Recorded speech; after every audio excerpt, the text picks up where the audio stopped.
All right, everybody's talking about Doctor Doom, so I thought I'd do a little Comics 101. Doctor Doom, where did he come from? Who is he? Who created him? All right, so in 1962, Stanley and Jack Kirby created Doctor Doom. He appeared in Fantastic Four number 5. And he was the kind of character that I think at the time reflected the Cold War anxieties that the country had.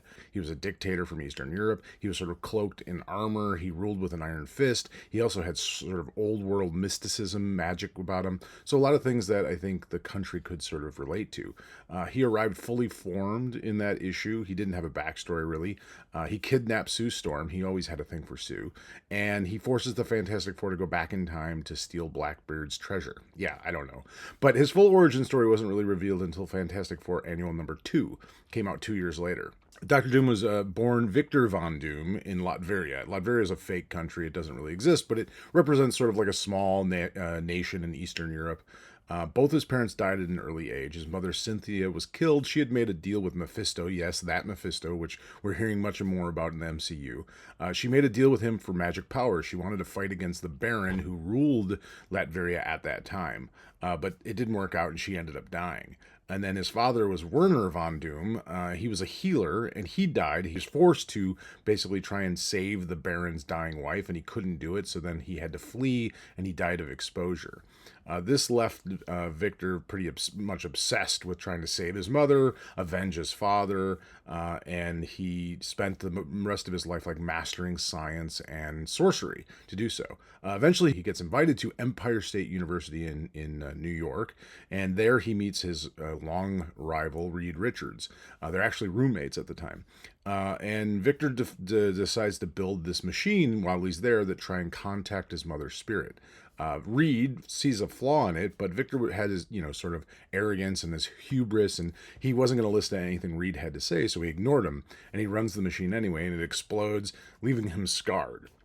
After that, he has a lifelong hatred of Reed. He blames him for his disfigurement, and he goes to Tibet, and he meets some monks, and they sort of help him heal, and they help him build his armor using both technology and mysticism, magic. So he comes back and eventually overthrows the Baron in Latveria, and he becomes Doctor Doom. He's the ruler of Latveria. And then from there, obviously there's years and years and years of him fighting the Fantastic Four. But what powers does Doctor Doom have? So his armor grants him all sorts of things. He can fly. He has superhuman strength. He's durable. He's very difficult to hurt.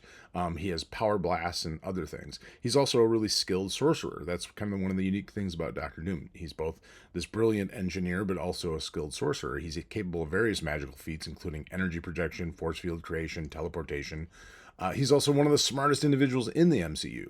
He's a master of physics, robotics, genetics, engineering. He has advanced technology that he's capable of using, and he has all of his Doom bots, all these robots that are both like bodyguards and decoys. So you never know if you're actually facing the real Doom or if it's one of his Doom bots.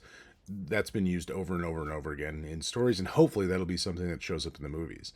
Oh yeah, and as the sovereign ruler of Latveria, he also has diplomatic immunity, so if he comes to the United States, it's tricky legally anyway to keep him. That's why he keeps coming back. Doom's motivations are pretty simple. He genuinely just believes he's the smartest guy in the room and he can fix the world. That's pretty common for dictators, right? He does blame Reed for his disfigurement. He sees Reed as sort of like the idealized version of himself. And he envies Reed. He envies his family. He envies his accomplishments, the fame, the adoration of his fans, that kind of thing. So there's always this sort of lifelong thing with Doom and Reed and the Fantastic Four. So you add those things up: power, arrogance, anger. It's a great villain, right? And it's no wonder he's been one of the best villains in the Marvel Universe for a long, long time. Fun fact: Doom once tried to force Sue. I told you he always had a thing for Sue. He did try to force her to marry him at one point. I think it was back in Fantastic Four Annual number 3, and so makes him one of Marvel's original bad boyfriends. All right, if you want to dig deeper into Doom, I suggest a few different books. Marvel Superhero Secret Wars from 1984, obviously a classic epic crossover event. Doom has a big part of that.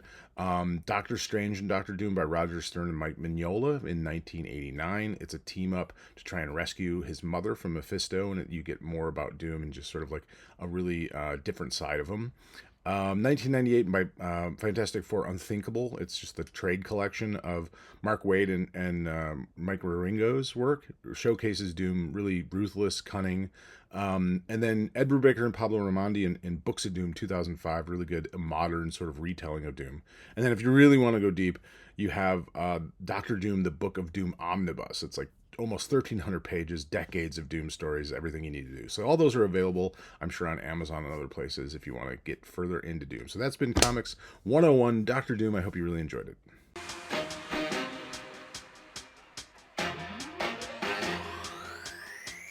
Comics